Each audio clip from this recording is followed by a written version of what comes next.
Sebagai closing statement, Ustadz berpesan berbuat baik kepada orang tua itu banyak bentuknya.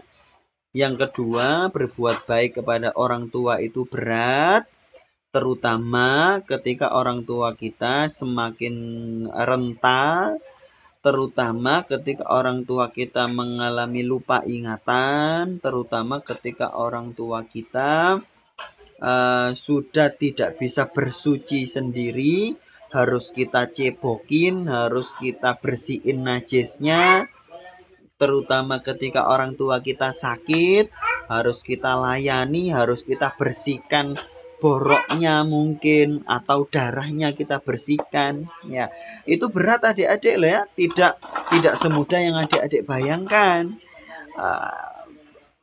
Terutama ketika orang tua itu membanding-bandingkan antar anaknya, itu berat ya.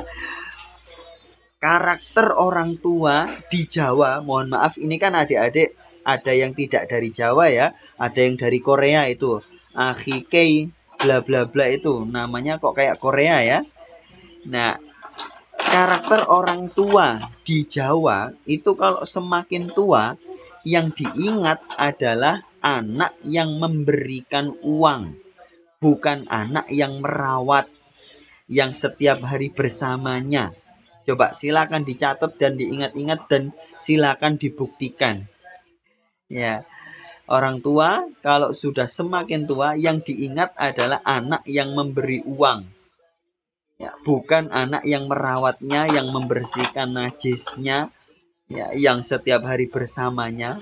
Itu biasanya seperti itu ya, biasanya. Silakan diingat, dan artinya adik-adik harus siap. Dan sebagai contoh adik-adik, Rasulullah Shallallahu Alaihi Wasallam pernah mengalami luka ketika perang.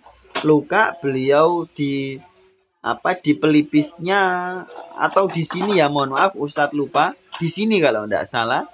Ya, ini bukan mewing ya. Adik-adik yang suka nontonin TikTok ya, mewing. Ya, bukan ya. Rasulullah sakit di sini kalau tidak salah dan berdarah banyak. Otomatis Sayyidah Fatimah anak beliau bersama Sayyidina Ali langsung membersihkan darah beliau, ya, dicuci pakai air, lalu kemudian ditutup pakai bakaran pelepah pohon kurma, pelepah daunnya. Pelepah daunnya itu dibakar, lalu ditempel menjadi perban di sini.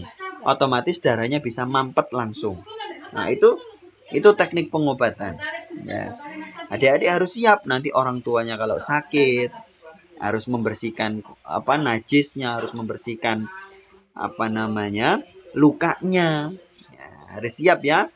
Kalau berbuat baik kepada orang tua itu ketika orang tua sehat, asik diajak ngobrol, asik diajak rekreasi, ya itu ringan berbuat baik seperti itu, dan itu memang sudah tercatat ya. Berat lagi kalau adik-adik sudah punya istri, punya suami, dan tidak connect, tidak chemistry di dalam berbuat baik kepada orang tua dan mertua, susah sekali. Makanya cari jodoh harus hati-hati, harus bikin komitmen dengan calon istri dan calon suaminya sebelum proses akad nikah, bikin komitmen akan menjadi anak yang berbakti kepada orang tua dan mertua. Oke, mohon maaf, terima kasih semuanya. Ustadz kembalikan ke Akhi Private.